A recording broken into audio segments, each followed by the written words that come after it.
And just out of curiosity, maybe again, we can raise the hands. How many of you have heard of what's called the 7 awakening factors? Yeah, so quite a few. And you may or may not have checked, the agenda for today, but today that's the theme of our coming together, and the talk that I'm going to offer is on what's called the 7 awakening factors. The Pali word, which is the language that the Buddha's teachings was preserved in, the Pali word is the bojjhaṅgās. And I really like that word. It sort of reminds me of a rock band, the bojjhaṅgās. I think it's quite festive. But we call them awakening factors. And so today we'll have a little overview of the awakening factors, the 7 awakening factors. And then I think it's next month in February, we'll do a chunk today, the first 3. And then the next time we meet in February, we'll do the next 3. And then I think it's back in April that we'll have a chance to do the last of the 7 awakening factors. So maybe I'll just name them. So the first factor is mindfulness. The Pali word is sati. The next factor is investigation. The Pali word is dhamma-vicaya. You don't have to remember this, but I just want to name the Pali word also. The third one is energy, or the Pali word is viriya. And the fourth one is pīti. That's the Pali word. And the English translation is joy. And then the fifth one is concentration or samādhi. No, sorry. The fifth one is tranquility. Passaddhi is the Pali word. The sixth one is concentration. Pali word is samādhi. And then the last one that we're going to spend a whole Saturday exploring together is upekkhā, or equanimity. And that's a really important one, which is why I wanted to have a whole gathering around that. So at some point, the Buddha was asked, by a monastic at the time, he was asked, why are they called the 7 awakening factors? And the Buddha succinctly responded, they're called the 7 awakening factors because they lead to awakening. So there you have a very brief description. And that might just be the whole talk, What are these 7 awakening factors? Well, they lead to awakening.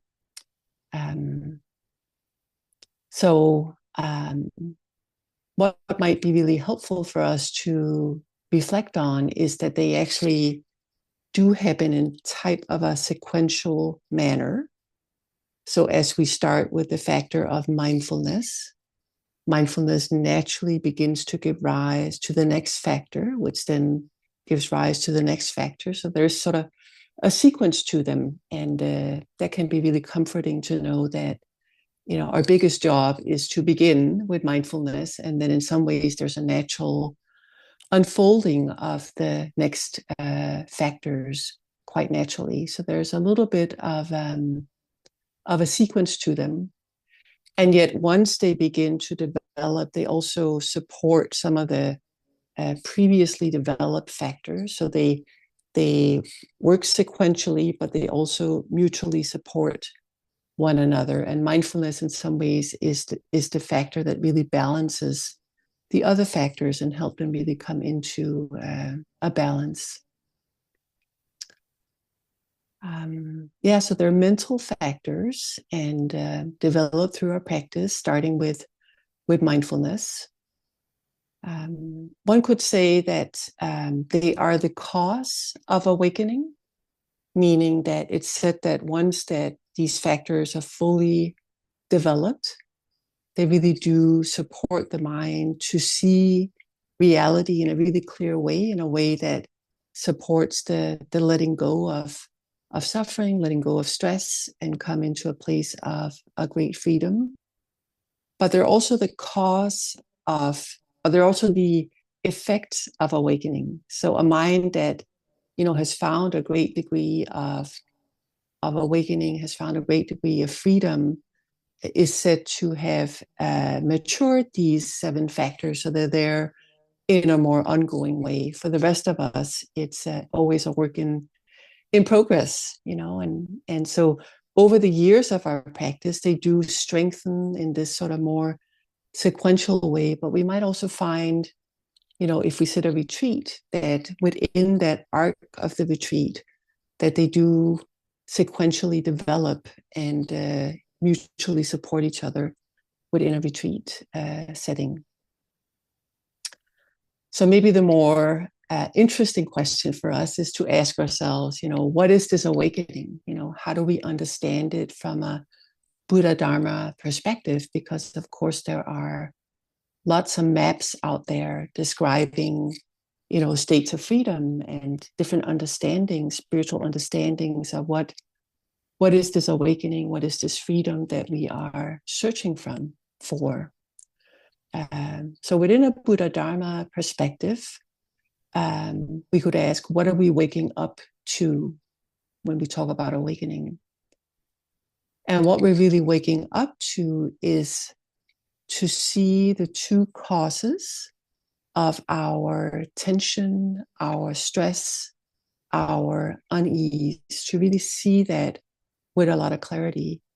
So it's this clear seeing, this clear understanding, this clear insight into the 2 causes of our stress that can help us to free ourselves from that stress. So from this Buddha Dharma perspective, there's not like a magic moment of waking up. It's not through prayer or through devotion or through some kind of divine intervention. It really is through our own seeing into our own mind stream, seeing how we get in trouble, how we get to be in a place of stress, unease, and through that clear seeing, being able to release those patterns of tension. So some of the things that we see, and we're not going to get too much into this, but probably most of you have heard of, seeing impermanence. So that's one of the things that we see with clarity, seeing that everything changes. And we also see that everything comes together due to causes and conditions, just like the weather comes together because of certain causes and conditions. In the same way, the weather of our own mind comes together due to causes and conditions. And so when we cling to that, when we cling to something that's impermanent, something that is conditioned, we suffer, we do experience stress. But quite often we don't see that with a lot of clarity. So likely most of us, most human beings, what we all want is to feel better. We want to feel happy. We want to feel ease. We want to feel well. And the reason why we don't feel well, we don't feel happy, we don't feel an ongoing sense of well-being is often because of confusion, right? We are not understanding with clarity, how things come about. And this is really the important part of this practice is being able to see with clarity.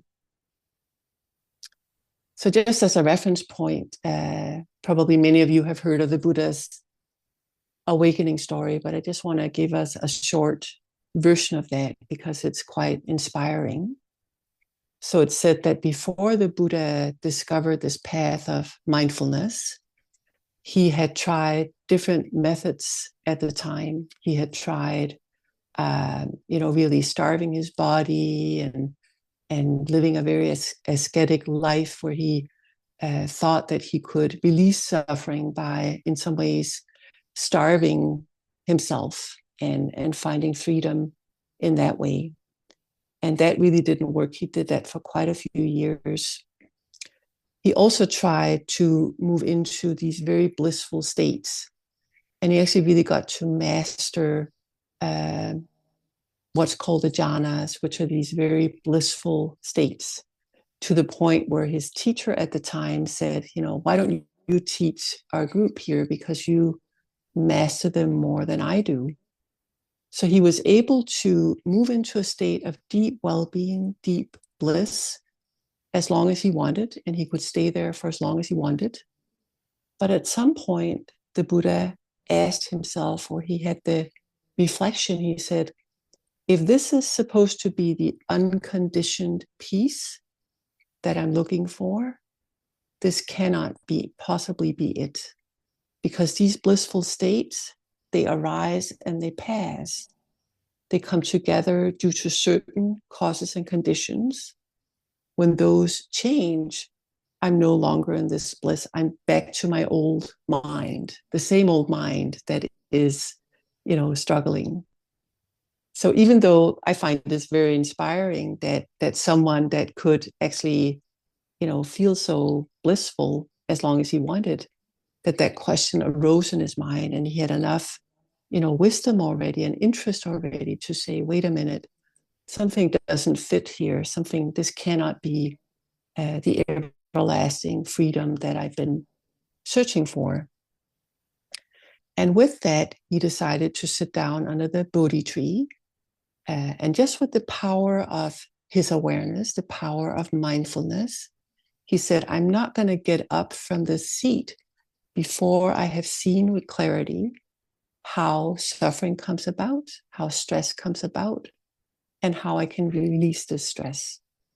So that's what he did, just through observation, observing his own mind in motion, one moment at a time, seeing the process of his mind. And that's how to discover this path that now, the rest of us can practice. The reason why I wanted to bring this up is because, again, it's an inspiration. And also it points to the fact that all of us can do this with the power of our own minds. We can all sit down, like I recently heard a teacher quote the teacher Carol Wilson, put the tush on the kush. We can put the tush on the kush, and through observation, we can actually free our own minds. And I find this very, very inspiring, that this is possible for us.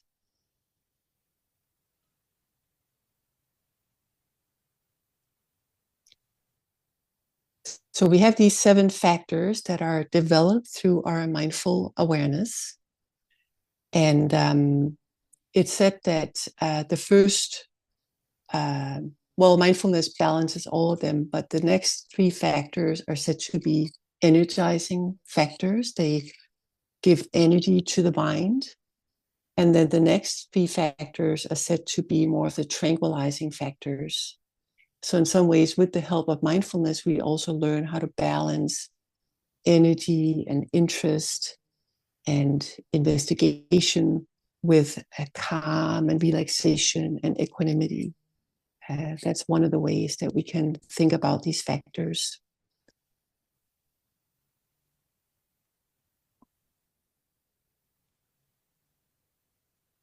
So as we now move into talking about the first 3 factors, just as a little inspiration, I'm going to invite you all to listen in a way that supports you, but also remembering that all of you know these factors. So we all know them in small ways, So rather than listening and comparing yourself and saying, whoa, I'm so far from this, trust that you've had moments of touching into each of these factors. So they're quite natural to all of us, but we just need to grow them and cultivate them in a deeper way for them to really mature and come into balance. One of the ways that they do mature and come into balance is through this recognition, which is why it's very wise and skillful for us to not say, why are they not here yet? And, I can't be a very advanced meditator, or whatever people say. These are just things I've heard as a teacher, people talking about their own practice. And rather to ask yourself, how do I know this? When did I notice this factor in my own mind? How does it show up in my own mind on the cushion and off the cushion? And that way you can begin to really pay attention to the factors, and in that way to strengthen them. So the first factor is the factor of mindfulness. And again, the Pali word is sati. And we've translated it as mindfulness, but a lot of scholars point to that maybe a more correct translation would be something along the line with a bearing in mind or remembering rather than mindfulness. But it's not remembering like we often think about remembering, right? Often when we hear the word remembering, we think about remembering something from the past. When we talk about mindfulness, it's remembering to be present in the here and now, to be really fully here in the present moment. So just a little interesting aside, how it's also connected to the word remembering, a memory. That one of the telltale signs of when there's mindfulness is that quite often after we have sat for a little bit, we're able to have some recollection of what occurred during that sitting. You know, a sound arose, the mind got distracted, agitation was there, remembering the past arose, pain in the knee arose. So we're able to sort of have some sense of what occurred through the sitting practice after the practice has concluded. So that way there is some ability to know what is happening. And quite often when there's not a lot of mindfulness, you know, we might come and say, oh, it was a terrible sit, or it was a great sit. But if a teacher or you ask yourself, you know, what actually happened during that sit, we may not be able to describe in a clear way, you know, what actually occurred. So this is one of the functions of mindfulness, is that when there's mindfulness there, there's also this capacity to some extent to remember and name what happened within our sitting practice. So one way we often talk about mindfulness is as a present moment awareness. And this is one aspect of mindfulness, present moment awareness. And this is really being connected to what we're seeing, what we're hearing, what we're tasting, what we're smelling, what we're sensing in our body in the here and now, but also what's happening in the mind. So we can be mindful of thoughts and not be caught up in them.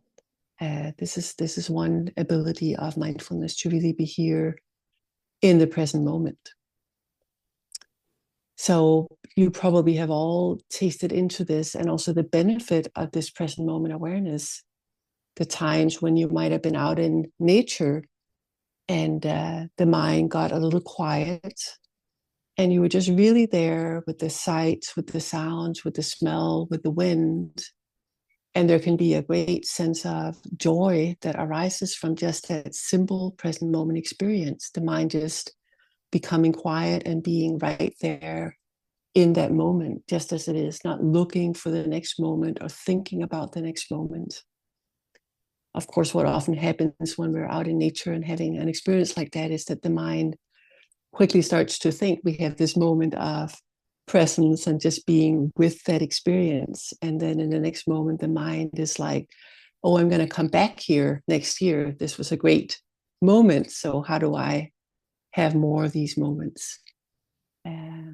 But this is just, again, one example of this present moment awareness. Just want to check the time.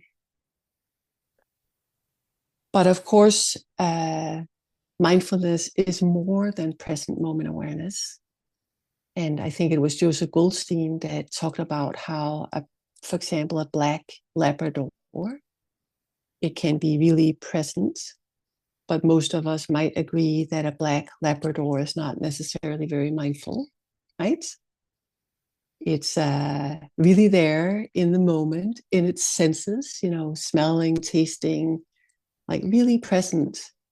And we can really feel that presence of that dog just being right there. But again, if we ask ourselves, is it also mindful? We might all agree it's probably not that mindful. So we all know intuitively that there's a little more to mindfulness than this present moment awareness. And so we might ask ourselves, what is this more than present moment awareness? And one aspect of that is the witnessing capacity of the mind's capacity to observe what is happening in this witnessing way. So we can think about this as, in some ways, as knowing that we know. We are aware that we are knowing our experience. We're aware of our present moment awareness in this witnessing way.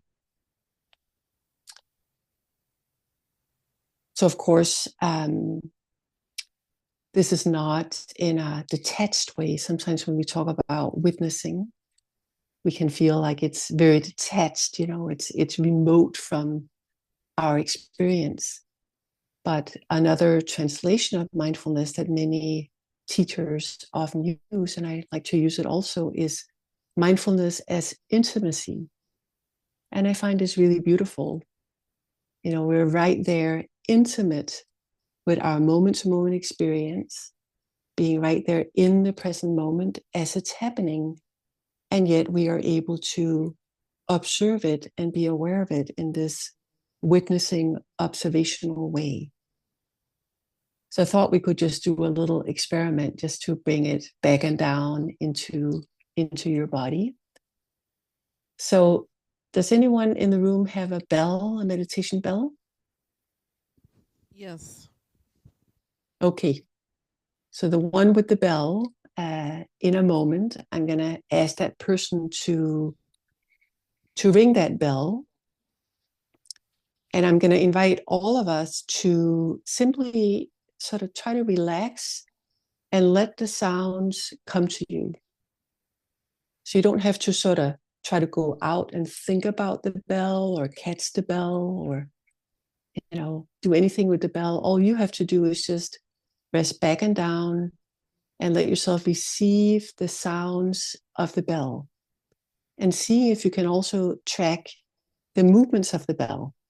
That there's likely going to be different waves that comes and goes, and simply let yourself sort of observe that and receive that. And you might ask yourself just a question, what is bell?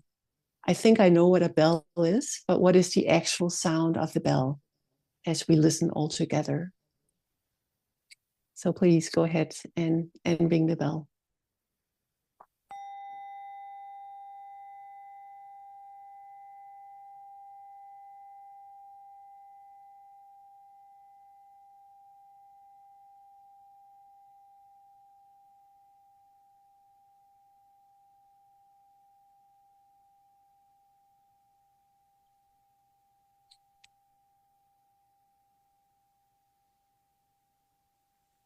And we'll try one more time.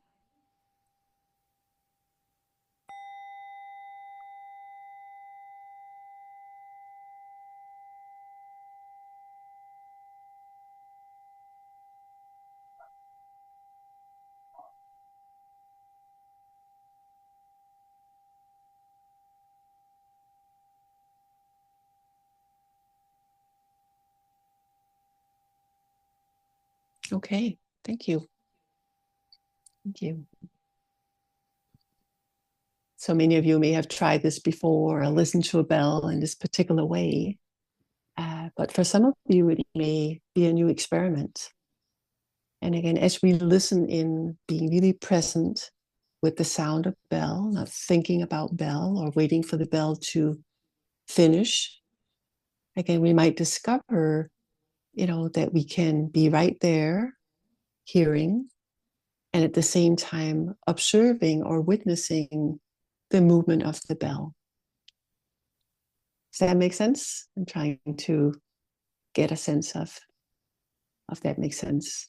And what we might discover again, that it's that within the sound of the arc of a bell, that there are all of these sort of movements within the bell, that it's not just one solid sound, but it actually is really changing all the time.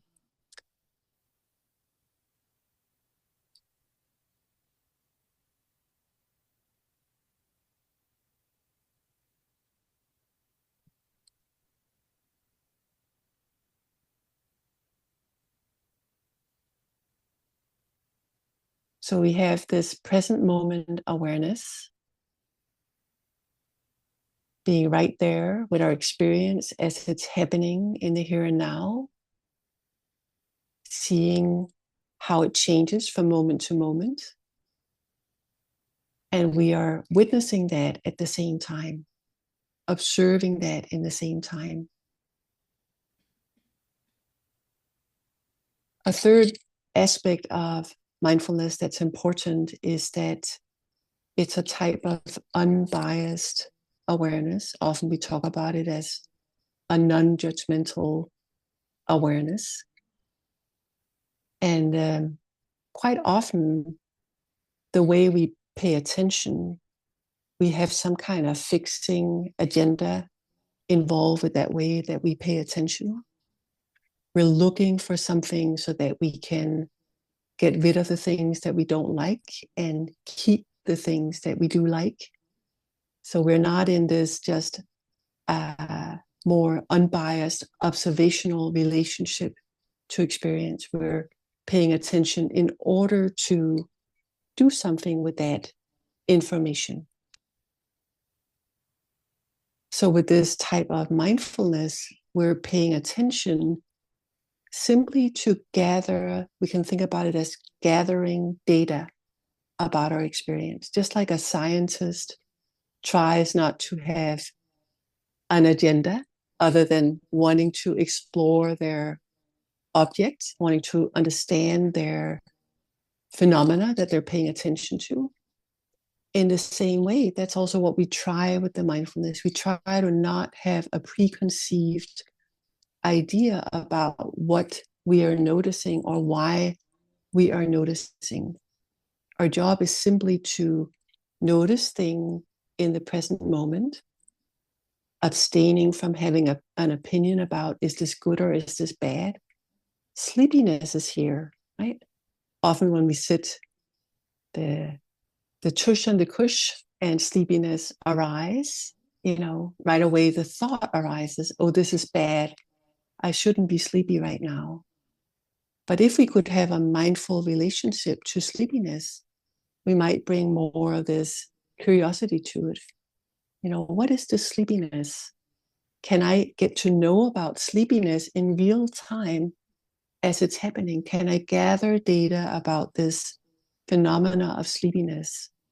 Not having an opinion about whether it should be here or not, but simply observing it as it is. So we try to be in a non-fixing relationship to our experience as it's happening. And this also gives us a lot of choice. So quite often we say that with mindfulness, we move from being in a reactive relationship with experience to being in a responsive relationship with experience. We get to have a choice for how we want to respond to what's happening right now. Right? So you may have had times when some pain arose in the practice or in daily life, right? And our usual habit pattern right away, there's a cringing around it, thinking about, how do I get away from this pain? Why did it arise? How can I make sure the next time I sit down that I sit on a chair and not on a cushion? Something again that is more related to trying to fix the unpleasantness of that experience. When there's, mindfulness, we have a choice. We can notice, okay, there's a pain arising. Can I explore it a little bit, notice what that feels like?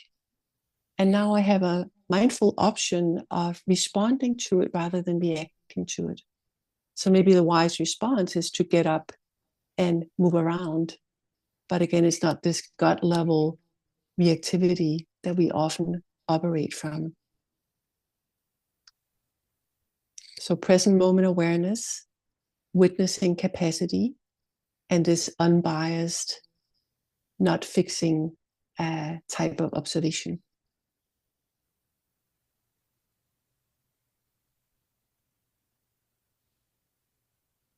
The factor of mindfulness, sati, quite naturally begins to give rise to the next factor of investigation. The Pali word is dhamma-vicaya, and often translated as investigation of states. But again, for many of us Westerners, and maybe all over the world, right away when we hear the word investigation, quite often we think about analyzing our experience, sort of coming in with some kind of agenda, and we're like a detective, investigating what's happening. But this is another type of investigation where we are, again, just like a scientist, gathering data, trying not to have an opinion about it, but letting our understanding of it arise from just gathering these data points and seeing them in real time, getting to have an understanding that's more coming from the bottom up to this type of observation. So we're not really looking for anything in particular. It's much more like an attitude of mind. We can think about it as an attitude of mind. So other translations that we've often used instead of investigation is inquiry or interest. And I really like the word interest. We can also think about it as curiosity, right? So what happens when we're interested, when we're curious about our experience, we come closer to it and we get more, involved in it. We really want to see what's happening because we are really curious and really interested. So a great example of this is small children. I have an adult child now, but I remember when this child was very young, they would constantly ask, what is that? What is that? What is that? What is that? Touch everything, smell everything, taste.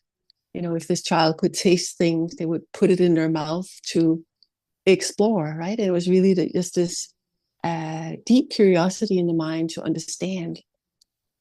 And of course, like most children, my child wasn't really interested in the answer. So I would patiently respond, it's this, but the child was already on to the next thing. What's that? What's that? What's that?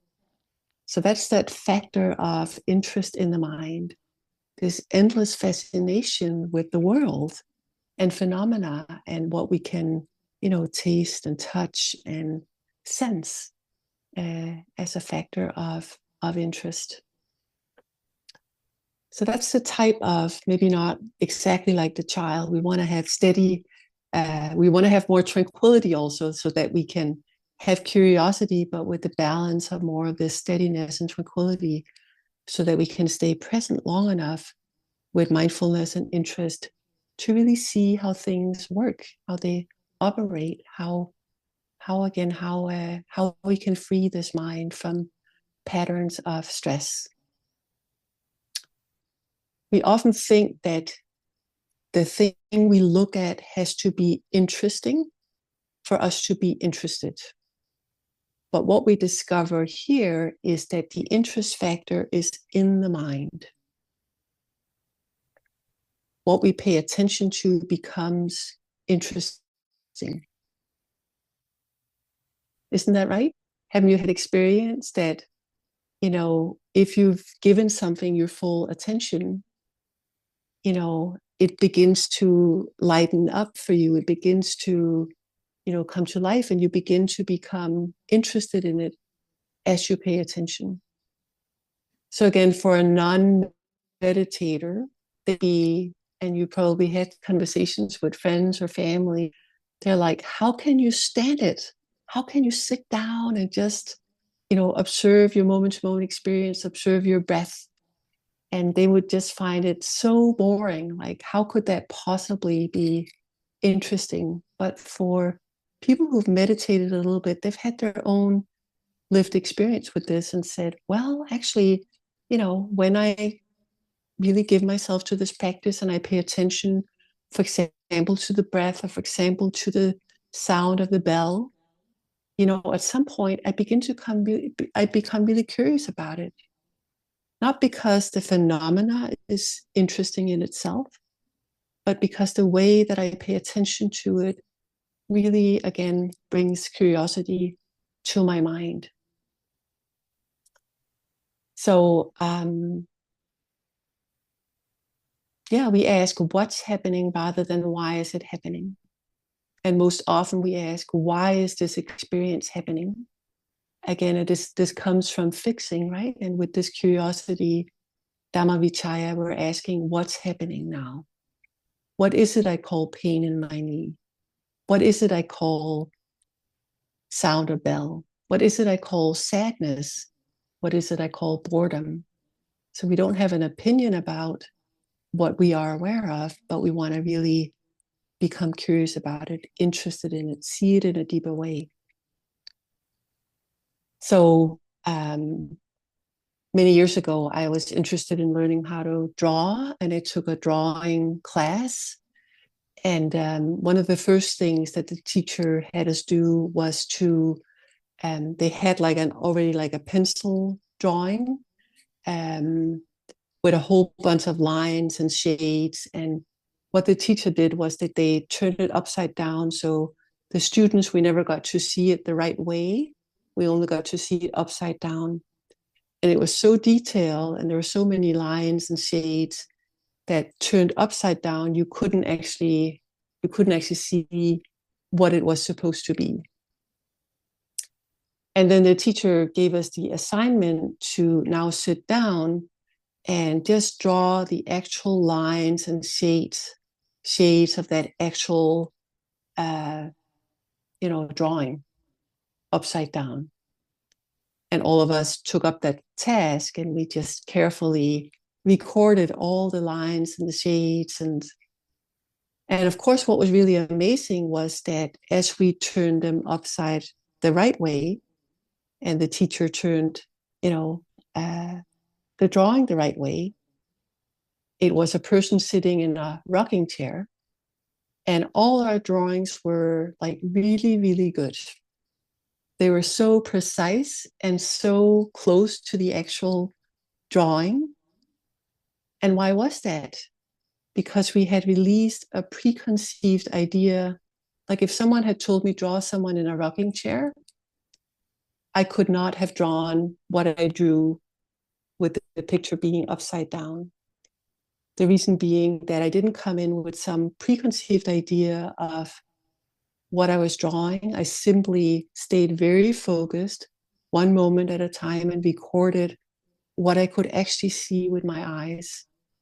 And that led me to draw, with great accuracy. So this is like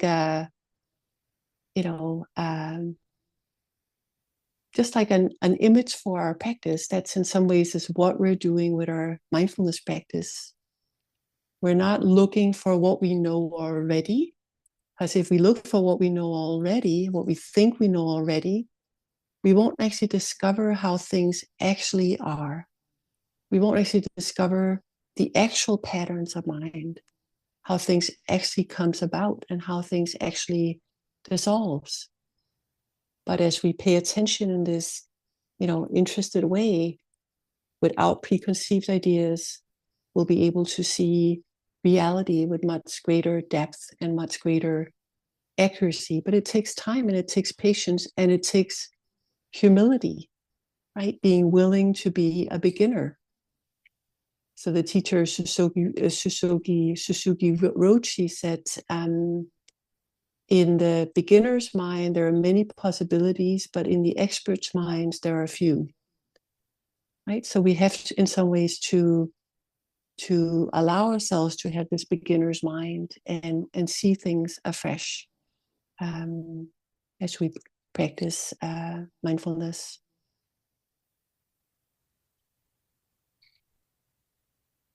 let's just take a moment and take in those words. I know it's a lot to take in. And again, maybe you can, for yourself, get your own sense of how you might know this within your own experience. Moments when there's been this presence and some capacity to be aware of your experience.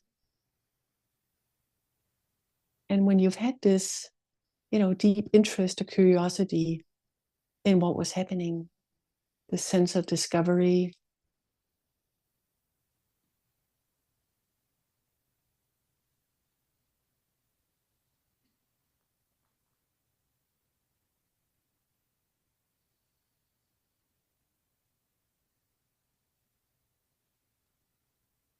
And you might get for yourself that sense that it's not a dry or boring practice. It can have challenging moments and moments where there's not a lot of interest, but at times it can also be delightful.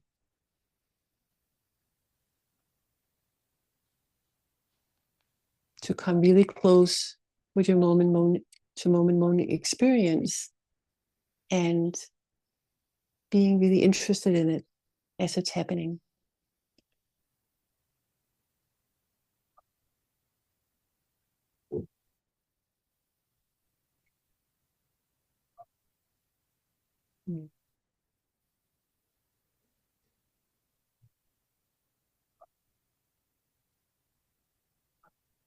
Okay. So hang in there. We're on the last factor. All of these factors are worth a whole talk. Just an overview of the awakening factors. We could do a whole talk, but so this is a lot to move through in a very short period of time.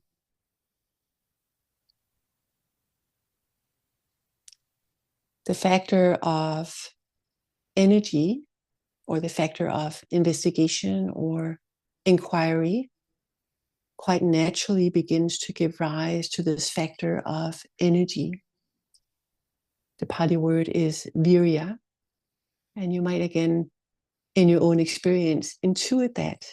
Again, if you, even as a child, you might remember again being curious, and you might remember again how much energy was there for you as you paid attention in this interested, curious way.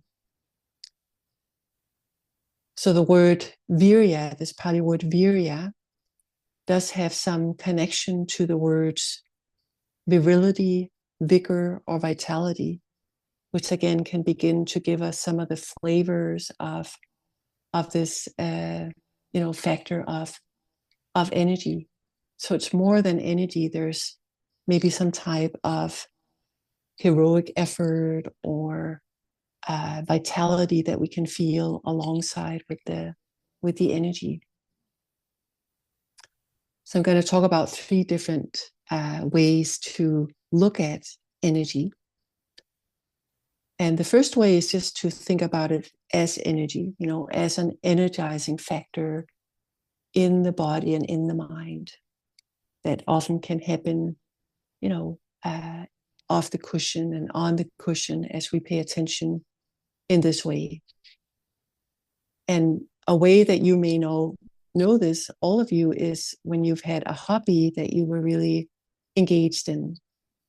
If you've had that experience of losing yourself in some hobby that you really loved doing, right? Where a stretch of time disappears and you're not recognizing, oh, it's 10 o'clock at night and I'm still here engaged in my hobby. And that's that sense of energy, when we do something that we're interested in, that we're mindful around, that we're really involved in this intimate way, quite often there's quite a lot of energy that comes with it. And it can seem that we have at times this tireless energy for the things that we love doing. So that's just a small example that I know that you probably all know, times when you have, again, engaged in in some hobby that you love doing.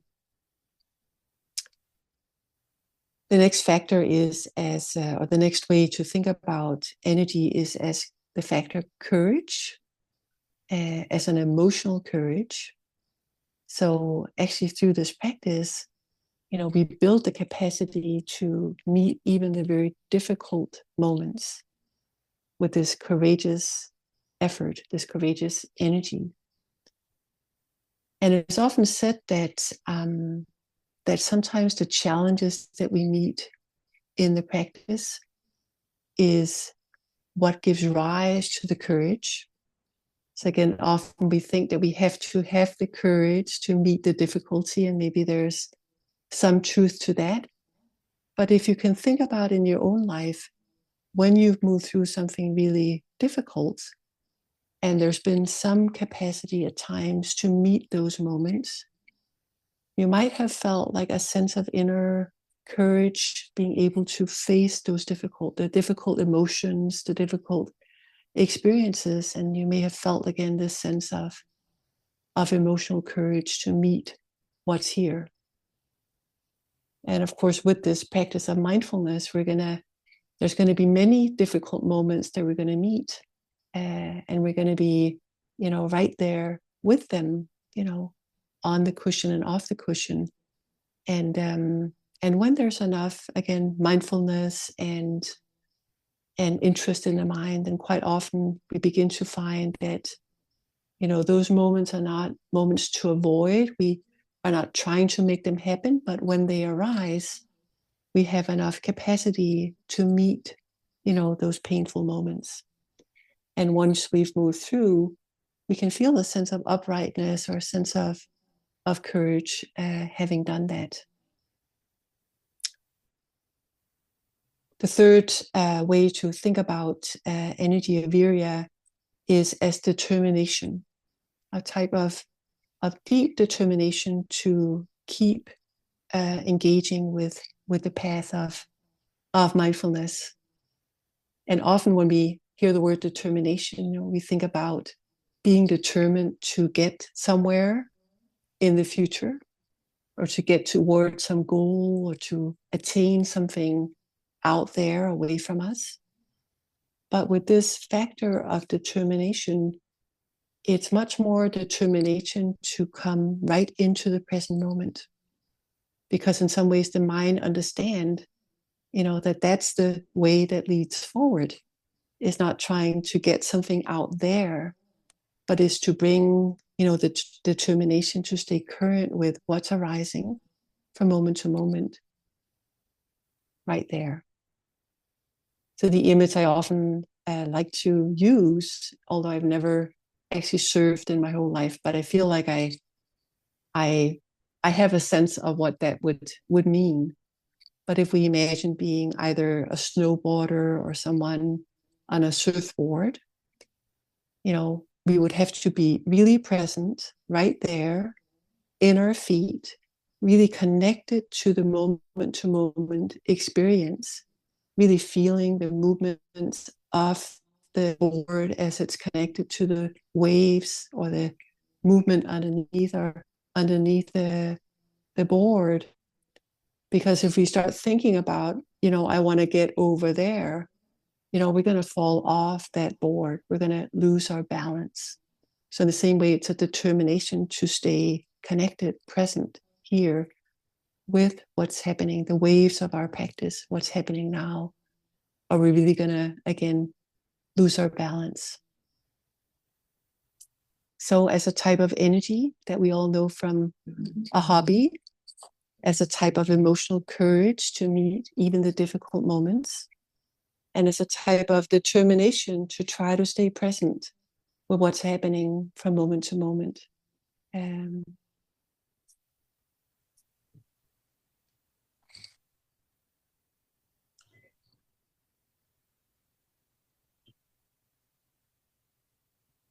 These three first factors, mindfulness, investigation, and energy, are said to be the factors that we can do when it comes to the awakening factors.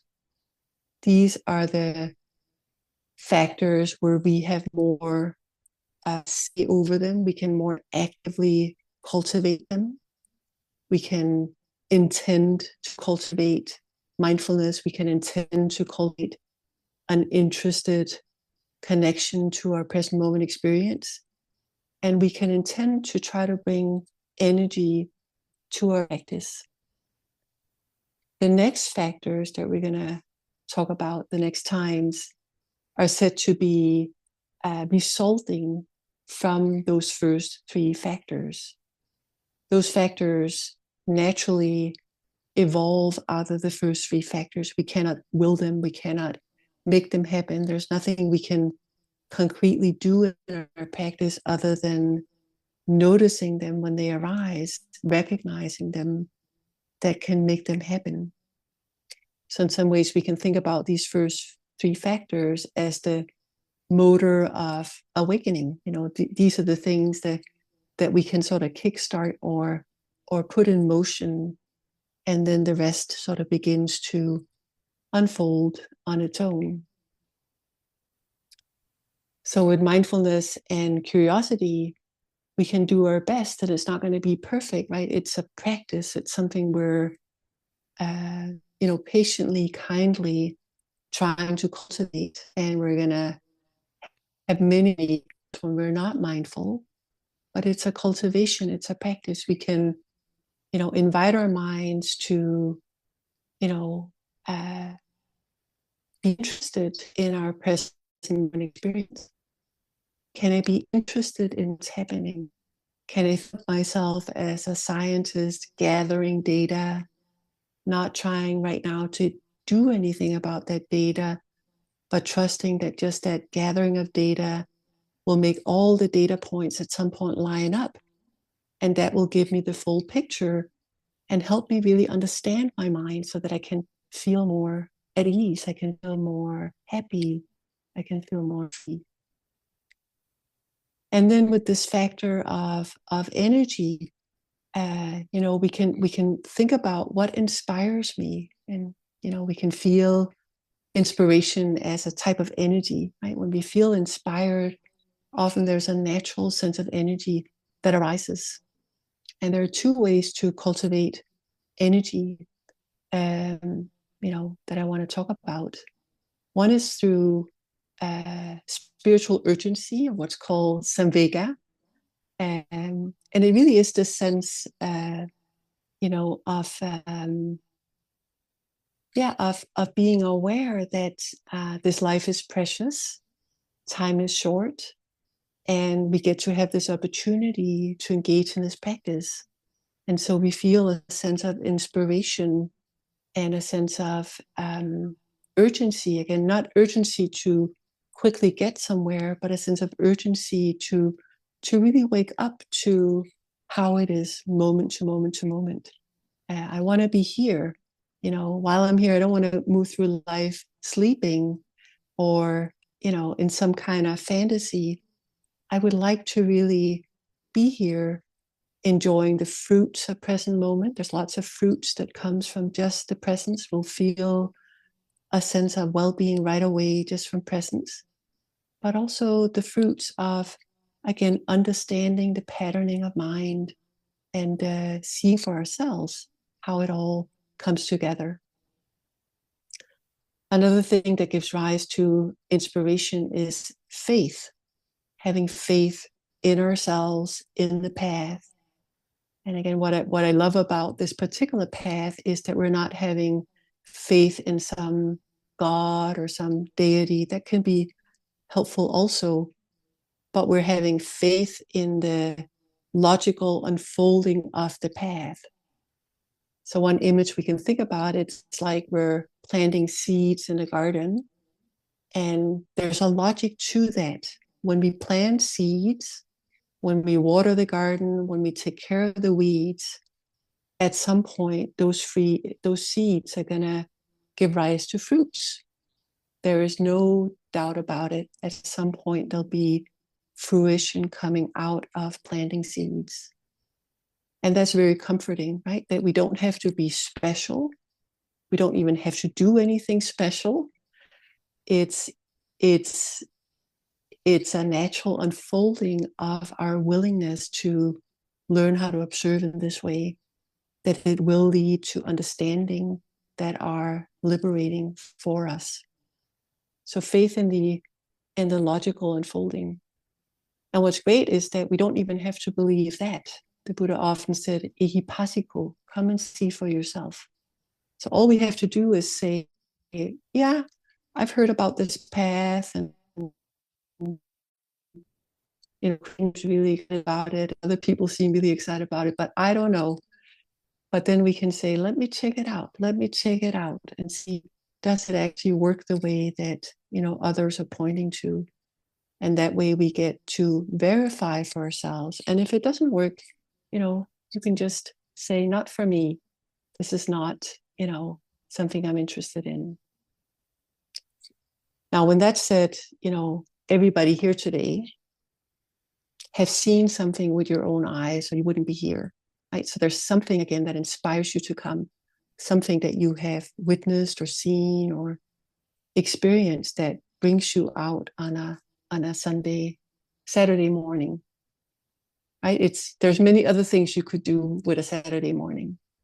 So there's something that already is awake inside that has some faith in this process, even though you may still be very much in the checking out phase. But again, I would just encourage you to not take anyone's word for the truth, but say, let me see for myself if this also works for me. So letting all those words fall away. And let's just sit in silence for just a few moments.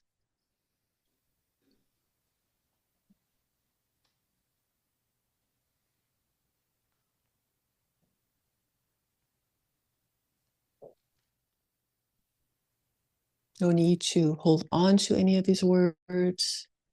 Just trusting that whatever is helpful for you will stay, and the rest you can simply let go.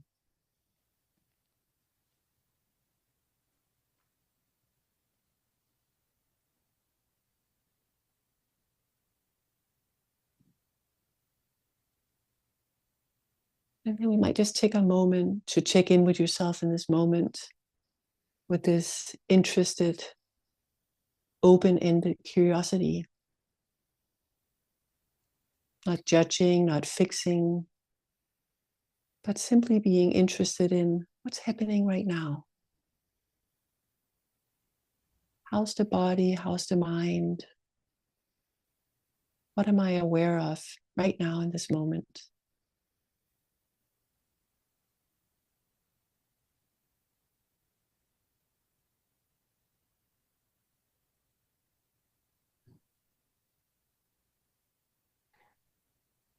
And for most of us, we'll be aware of mindfulness coming and going. So not expecting that you'll be aware of every single moment, but mindfulness can actually begin to track how much of the time the mind is unaware.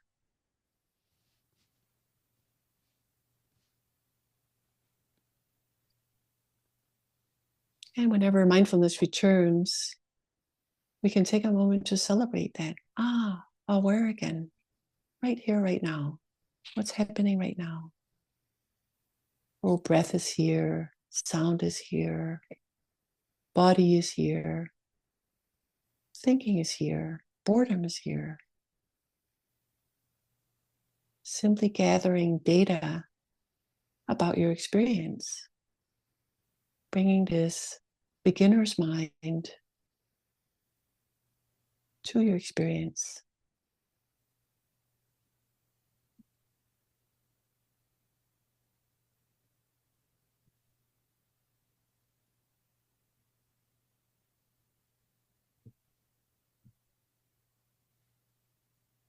Knowing there's nothing to keep, nothing to get rid of. And that as you pay attention in this way, the other factors will naturally start to arise.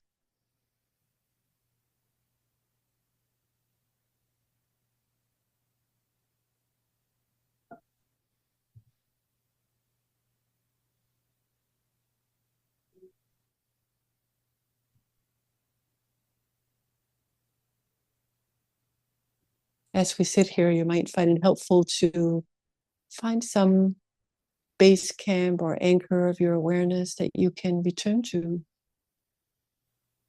Perhaps the sensations of breathing or just sitting.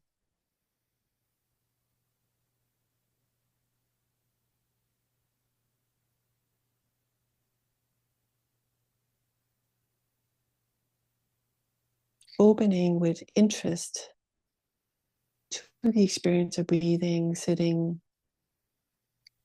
just as it is, right here, right now.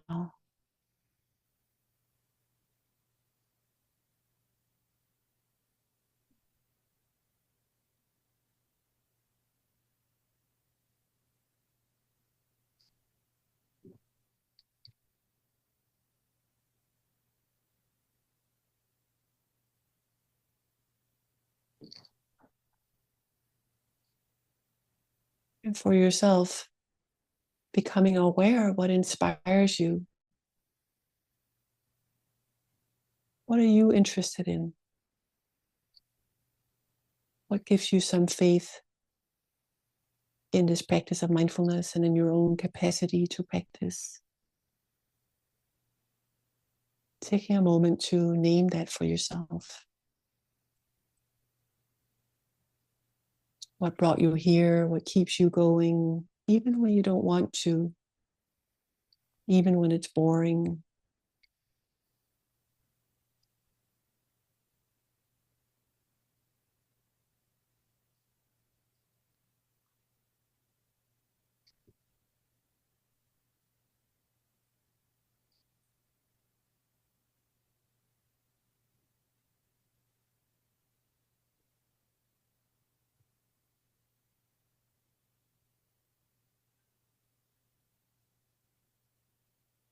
And then in a moment, we'll return to just a little bit of conversation. So seeing for yourself if there's a question, a curiosity, an observation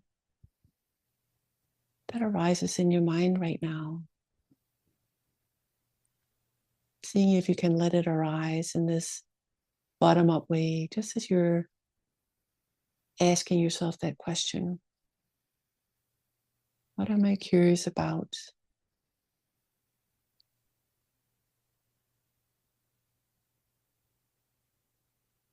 How have I observed? What have I observed in my mind that is connected to these factors we talked about?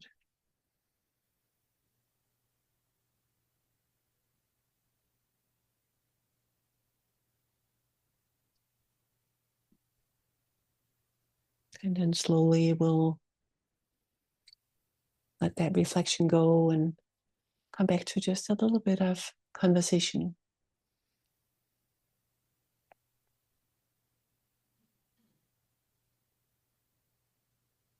Thank you.